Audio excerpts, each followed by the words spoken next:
What's up, everybody? It's your boy here, and I'm back with another video. We are reacting to the ESPN Power Rankings. Reaction style is for the Panthers, but I have to say, man, it's a lot of disrespect going around, and I don't really like it. I'm gonna let you know that right now. So they did a ranking for all 32 teams in the NFL, and the first things first, I'm gonna go ahead and state it. They got the Panthers number 32.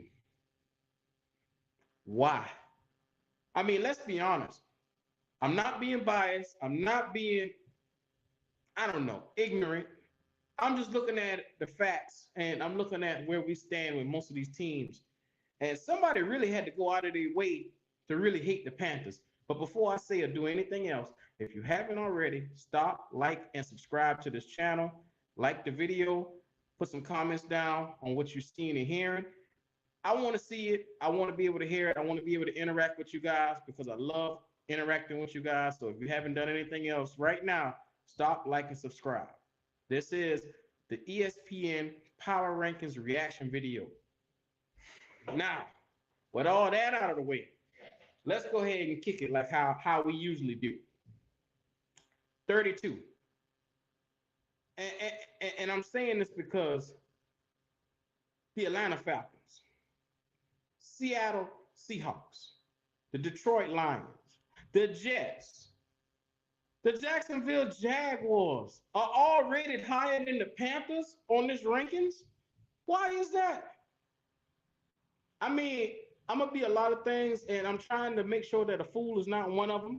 But let's look at it.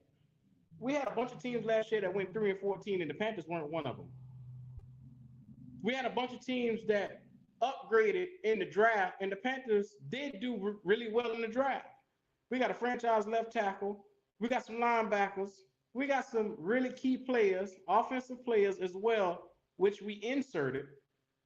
We also revamped this offensive line to where it's no longer a position of weakness, but I have to say this offensive line, the way it's structured right now, can hold us on with anybody in the league right now. I say it's a top 10 offensive line right now with Aquanu, Brady Christensen at guard, Bradley Bozeman, Austin Corbett, and Taylor Moton. You can't ask for consistency. You can't ask for any better consistency than what's been labeled right there in front of us right there.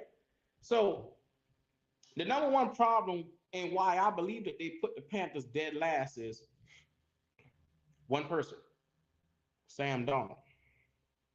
I hate to say it, but the plague that's been ruining this franchise right now, we didn't have a good quarterback last year, and we didn't have great coaching.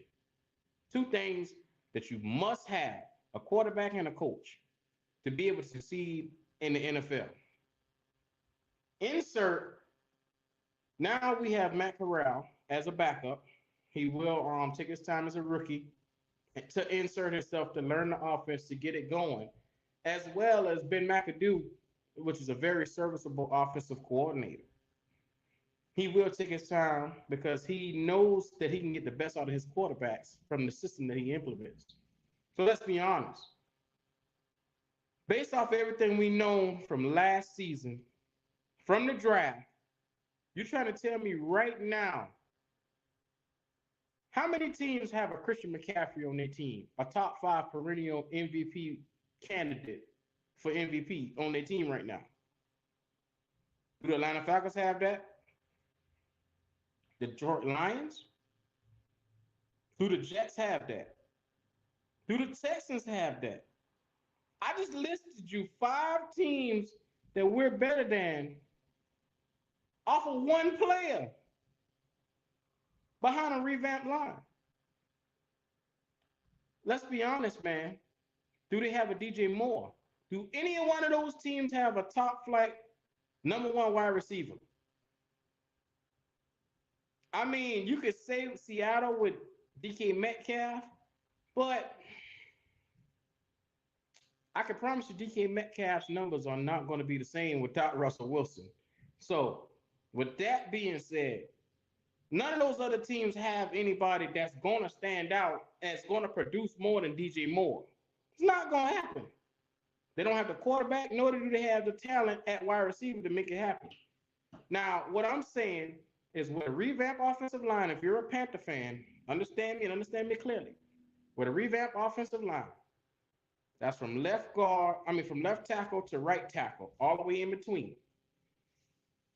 With playmakers on the field like Christian McCaffrey and DJ Moore, Robbie Anderson, Terrence Marshall, whoever you want to list.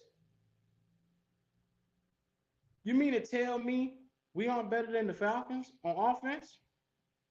We aren't better than the Lions right now on offense? We aren't better than the Jets right now on offense? So all they have is a quarterback, maybe one possible playmaker on offense. I mean, but let's be honest. Everybody else that they got out the draft is still to be seen. You know what you're getting with Christian McCaffrey. You know what you're getting with DJ Moore. You know what you're going to get with our pieces and weapons. We just got Foreman. Foreman is going to be a serviceable backup. He's going to be a great power back who could possibly get a lot more time because of Christian McCaffrey's health. That's the number one question with Christian McCaffrey is his health. But let's be honest. At quarterback, we've lacked the structure that we needed because ever since Cam Newton went down with that shoulder injury, we've had a bunch of journeymen at quarterback, and we never took the time to really groom a guy for that position that we saw fit that could come in and take the franchise to another level. Hence, enter Matt Corral now.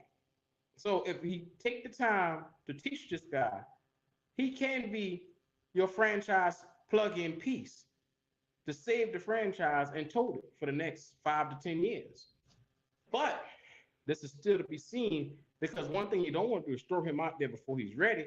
But what I'm saying is behind a revamped offensive line, Sam Darnold is his best when he's not running for his life. Behind a better offensive line, we should be already upgraded at least 5 to 10 spots on this power ranking list. And I say we should have been at least 25 or better because let's be honest, man, we're better than those teams that I listed right there. And we're better than some of the other teams that we beat last year. I'm just saying, it's facts. If we beat you last year without a quarterback and without a running back and basically without a head coach, we're just better. I hate to put it that way. I hate to be that guy. But with no coach, no quarterback, no Christian McCaffrey last year, we still won 5 games. I'm just saying. For this video, I had to say that I'm not being biased. I love my Panthers to a fault, but I felt disrespected by ESPN simply because we should not have been number 32 overall. And I don't care what the problem is at quarterback. I don't care if we don't have a quarterback at all. We're better than the teams that were listed before us. It just simply is what it is. Now, with that being said, if you're looking at this video right now and you agree or you disagree, put the comment down there so that way we can talk about it. I want to have a great conversation about this, a healthy conversation about this, because I don't want to be biased. I don't want to be blind to anything, but I want to be as realistic as possible. And I don't know if you guys feel the way that I do, but I feel some kind of way about this list because I feel like we're better than this, and we're going to get out there this year and prove it. And I don't want everybody to feel like there's a sleeper when I've been telling you this whole time. We will be better than 32. We will not be going for the number 1 pick next year. That's a promise. So this has been your boy Will. If you haven't already, once again, like, comment, and subscribe to my channel. I am trying to build this thing, and I hope that you guys just kick it with me. Have a good one.